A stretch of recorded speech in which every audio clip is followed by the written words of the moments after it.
Well, thank you, Chris, for that reading of the Word. It's good to be with you this morning and to share from God's Word and this rather dramatic story.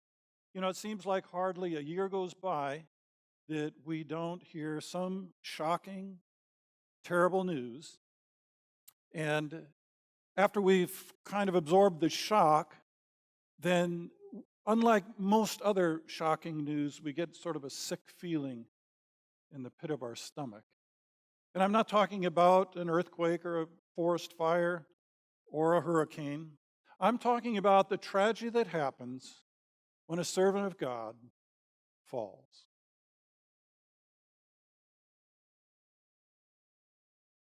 When one who we have respected, when one who we have looked up to, one who we heard their sermons or we read their books and we were just blessed.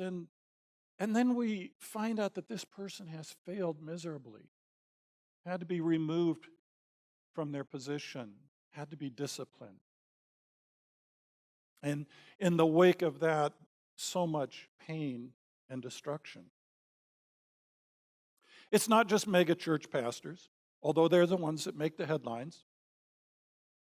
But unfortunately, many ordinary, everyday pastors, missionaries, youth workers find themselves falling into temptation and having to be disciplined. Although the proportion is maybe small, it's no less tragic. And the pain, the damage to individuals, to families, to churches, to communities is devastating, not to mention the dishonor that comes to the name of Christ. Well, part of that tragedy is it's very often very gifted people with so much potential, or have been used by God in such great ways. And so today we're actually going to come to a story of a person who had so much potential. We're coming to the end of the story of Samson's life, a man called by God from before he was born. That God had a plan for his life. God had a calling, a special assignment, that he would be the person who would begin the deliverance from the Philistines. So much potential. A man with so many gifts. And yet a man who ended up compromising that potential in his life. Now, he's a bigger-than-life sort of person. Dr. O'Neill introduced us to him last time. You know, that's a story of love and sex and betrayal and intrigue and violence and victory and defeat with comedic elements put in and all kinds of irony. Perfect for an HBO series, right? He's strong, courageous hero, but with a weakness for women. He defeats enemies and single-handedly by the thousands. You know, Rambo could do it with a machine gun. He does it with the jawbone of an ass. How good is that? Encounters wild animals. He's sort of an impetuous risk-taker, prankster. As a child, he might have been sort of like Dennis the Menace. As an adult, maybe sort of like Tony Stark, you know, better known as Iron Man for those of you who don't know. You know, brilliant, able to defeat enemies with seemingly supernatural powers, impetuous but brilliant. You know the kind. He has all the marks of what a therapist would call the addictive personality. He's impulsive. He has an air of invincibility, extreme reactions, lack of self-control, the desire for that adrenaline rush that comes from a risk. Doesn't take no for an answer, and he takes no prisoners, literally and figuratively.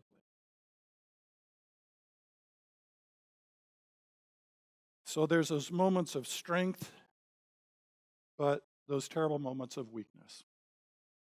And so his life represents in so many ways everything we aspire to be, with all his talents and, you know, his cleverness and his strength and his victories, but he also represents so much of what we don't want to be. Well, let's look briefly at that narrative one more time. Samson goes down to Gaza. Now, Samson, what are you doing down there? You're deep in the Philistine territory. You are public enemy number one. They are out for you. What are you doing down there? And he amplifies his foolishness by following his unrestrained sexual impulses and sleeps with a prostitute. Maybe he felt he deserved this after all that he had done and accomplished. But of course, Samson's a famous person. This won't go unnoticed. And so the Philistines, they have a plot. They have a stakeout. They're going to get him. But Samson, clever as ever, he's one step ahead of them. He sneaks out in the night.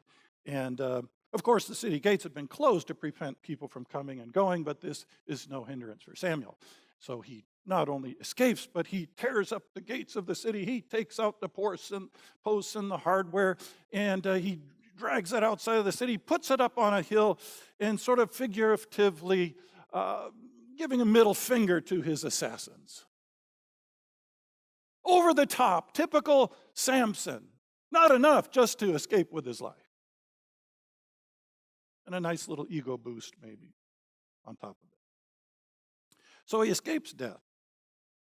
And seemingly not paying any price for his folly and for his sin. Well, then we come to his story with Delilah, the famous story that we all think of about Samson. The climax of his foolishness and arrogance. It's been growing little by little, and now it's come to this. So now he's down in the valley of Sorek. This is a northern boundary of the Philistine territory. Seems like somewhat safer ground, except for the fact that he's moved onto very unsafe ground by choosing once again a very questionable woman. Now the Philistines have learned by this time they can't defeat Samson with ordinary means and by force, and so if they're going to get Samson, they're going to have to find out what his secret is. Maybe they understand more about his strength than even Samson does. And so they enlist for a handsome sum Delilah to be their aide. 28 pounds of silver from each leader, so depending on how many leaders you think there were, estimates range from 140 to 700 pounds of silver. We're talking about 100 to 500 annual wages that somebody might earn. It's a fortune. And so begins this little cat and mouse game with Samson. And as we know him, he likes the game. He likes the risk. He likes the play. And so as she tries to find out his secret, first it's the 7 bowstrings. That doesn't work. Then it's new ropes. Of course, that doesn't work. He weaves, then he gets a little closer, tantalizingly close to the truth. If you just sort of weave my hair a little bit, yeah, it's the hair. But no, he doesn't give away the secret yet. And once again, it fails. The stakes are a little higher. The adrenaline rush we liked a little bit better. And once more, for a third time, the laugh. Ha, gotcha, Delilah. You thought you had me. And so Delilah is becoming increasingly frustrated. And so she pulls the card that we so often hear, the "if you really loved me, you would" card. And persistently, and so finally Samson gives in and tells the real secret. You see, he's delved too deep into the game. He's danced too close to the precipice. He becomes exasperated. He goes over the edge. We wonder if he's forgotten who he really is. Because that hair, the hair that he gives away, the hair that is cut, that's the last symbol, the last vestige of his position with God, his relation with God, that special Nazirite calling. And he surrenders it for the love of the woman. And so by cutting his hair, he's renouncing that special connection to God, as flawed as he was. And despite his misdeeds up until now, and being with a prostitute and violating the Nazirite vow before with touching the carcass of an animal and so on, it's ultimately that love of the woman that brings him over the edge. And indeed, he becomes like every other man. And the final image of betrayal by Delilah is touching. Here he is innocently sleeping on her lap like a baby, and the trap is sprung. Armies could not take him down, but a nagging, wounded lover could. His character flaws have finally caught up with him. And so he awakens and he assumes that nothing has changed. He doesn't realize that his hair's been cut. Those of you who were Saturday evening at Dr. Osborne's memorial heard this little interesting story about how when his girls were young, he had fallen asleep in the afternoon on a sofa, and his girls, having a little fun with him, got some braids or barrettes and put them in his hair while he was asleep. And as he wakes up, not realizing what had happened, he goes off to the market to go shopping. And when he comes home with the barrettes still in his hair, the family was having great fun with him. He was wondering why people were acting so peculiar towards him. And we wondered, did Samson just not know that his hair was cut like our dear brother Osborne? Or maybe he didn't think it was really in the hair. We don't know for sure, but one thing's for sure, he does not realize that his strength is gone.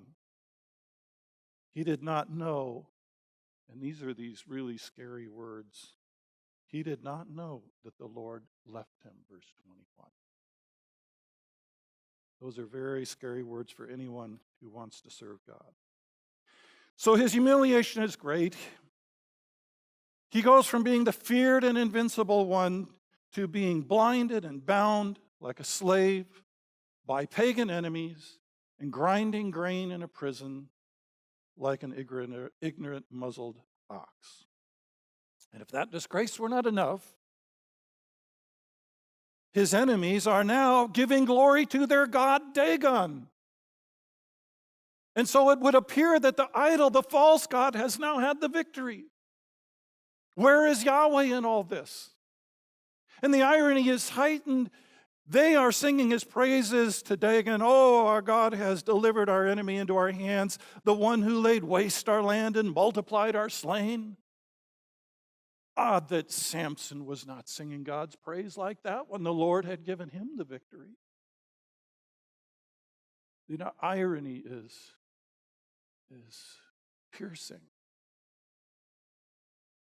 So the story has now moved into a cosmic dimension of not just a conflict between Samson and the Philistines, it's moved to a cosmic battle between Yahweh and Dagon, a false god, and it looks like the false god's winning for now. And so this is really not just a story about Samson's weakness and his squandered potential. It's a story about something much greater. God's engagement with the false gods of this world. And so a man of extraordinary gifts, physical strength of a supernatural order, intellectual cleverness evidenced in his riddles and schemes, spiritual marks as a man of God, and yet he has squandered it. And he's renounced God's calling on his life, and now he pays a very bitter price. 4 things that he did that led him into this predicament. Poor judgment, increasingly unbridled sexual passions, overconfidence, that sense of invisibility. It couldn't happen to me. And ultimately, he places his relationship with Delilah above his relationship with God. Now let me reformulate those in a positive way.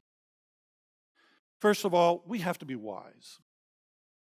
For all Samson's creative intelligence and cleverness, he made bad decisions. He just wasn't wise. He's continually putting himself in situations where he's in spiritual and personal danger. He's delving into the land of the Philistines. He's having these relationships with people who are bad for him, who are unhealthy. He's playing risky games. Now, whether it was the drive for stimulus that comes from the risk, the adrenaline rush that comes from brushes with danger, it really doesn't matter. It's sheer foolishness in the end. Friends, know your weaknesses. And don't put yourself in situations where those weaknesses can be exploited. It's not that complicated. I volunteer at an addictions treatment center, mostly teenagers that have substance abuse problems. And the first thing that they all have to learn is you can't hang out with those old friends. At Alcoholics Anonymous, they have a little saying, if you spend a lot of time in a barber shop, you'll eventually get a haircut. Friend, where are you hanging out? What is your milieu? What kinds of dangers are you foolishly exposing yourself to? There's a lot of them. Spending too much of time alone with a person of the opposite sex. Do I need to count these things out? Man, they are present in our minds. You're thinking of names as I mention these things. Flirting or responding to flirtatious attention. Seeking to meet emotional needs in unhealthy relationships or activities. Frequenting places where indulgence is the culture. Establish safe boundaries.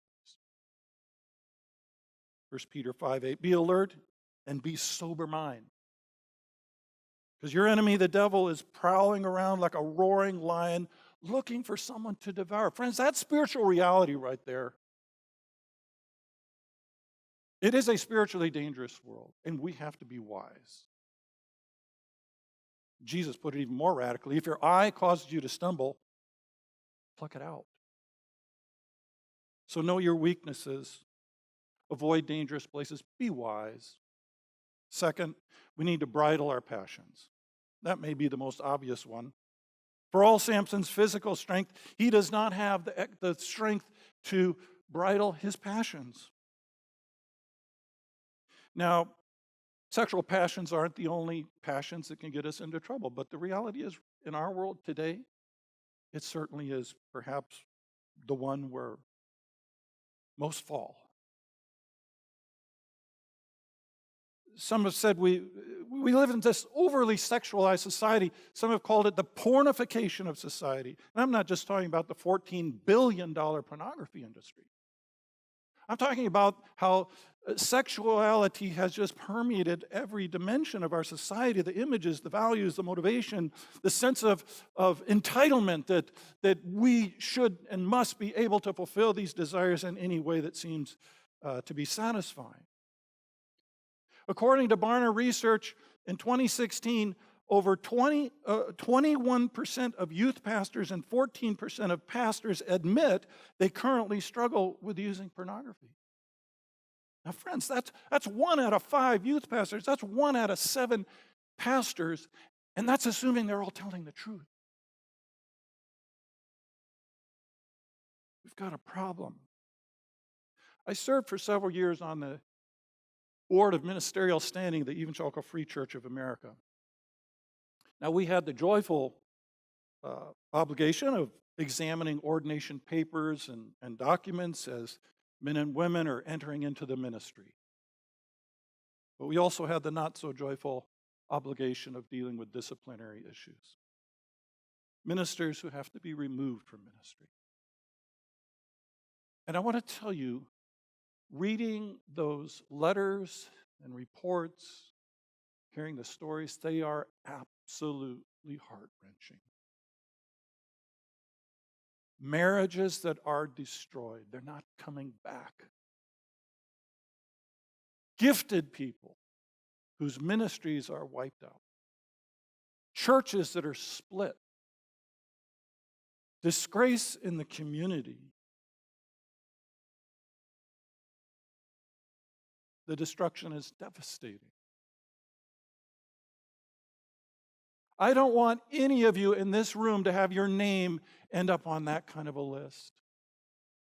I don't want any of you to have that kind of suffering and pain in your family. I don't want any of you to experience a church that views you as somebody who has utterly betrayed them and deceived them, or to see your community mock the name of Christ because you've fallen into Samson's trap.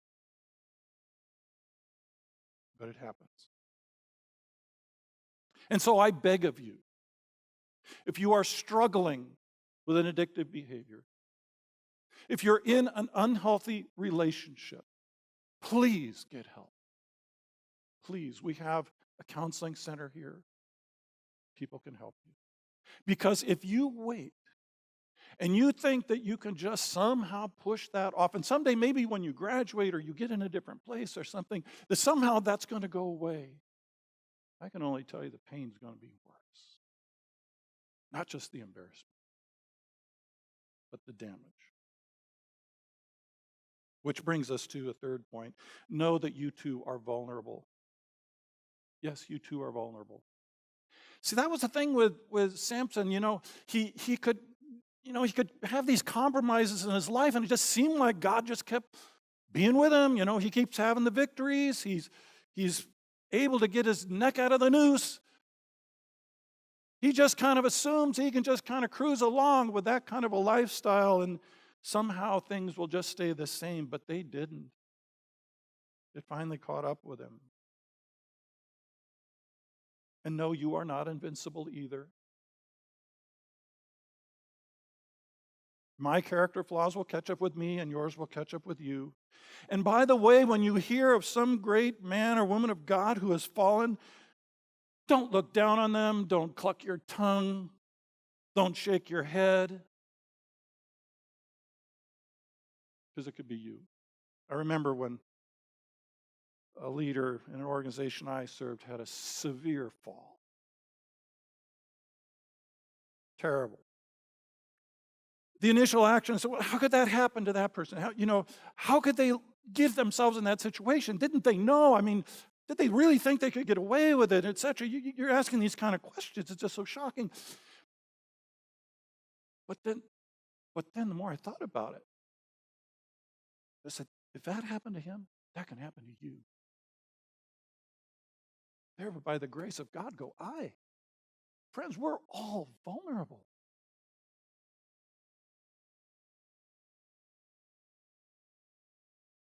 And then finally, keep your relationship with God your highest priority.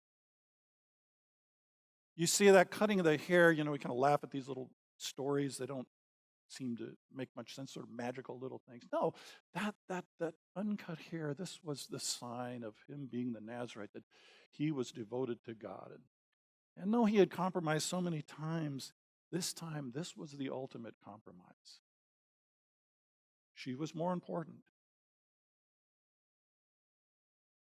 And so our relationship with God sometimes suffers little by little. We hardly even notice it. And we may end up being like him, where he did not know that the Lord has left him because things were just kind of going along. And how many ministers of the gospel, how many people, they're getting into things that are unhealthy. Their life is not in order. They've got all kinds of secret things going on. And they just think that everything's going on. They don't realize God has left them till it's too late.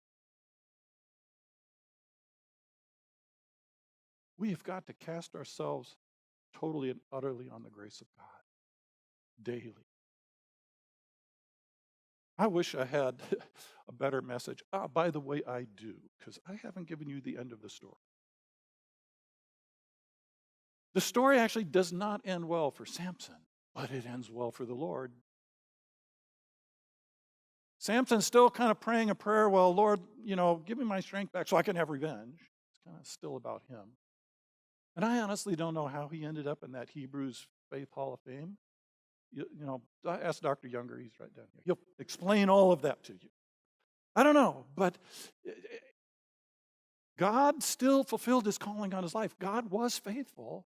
He did kill more in his death than his life, but it cost him his life to do it. I don't think it would have had to be that way. That's the way it was. And we see that on the grand stage of God's work in history and his mission in the world, Samson had a little role to play of God's defeat of the false god, of God's protecting his people, bringing them through history that they might bring the Savior down to us. We stand in a different place in that story. The Savior's come, and the ultimate victory is born, and that Jesus breaks the power of sin, of Satan, of death. And God has a calling for us. There are different callings in the details of whether you're a pastor or a missionary or a youth worker or a workplace Christian. But we all have this mission, this calling to be agents of God's work in the world today, even as Samson in a special way in his day was. except he compromised his calling. The good news is that God will fulfill his purposes. One day there will be those redeemed by the blood of the Lamb from every people, nation, tribe, and tongue. One day there will be the earth filled with the knowledge and the glory of the Lord as the waters fill the sea. One day we will hear loud voices in heaven say, the kingdom of this world has become the kingdom of our Lord and his Messiah, and he will reign forever.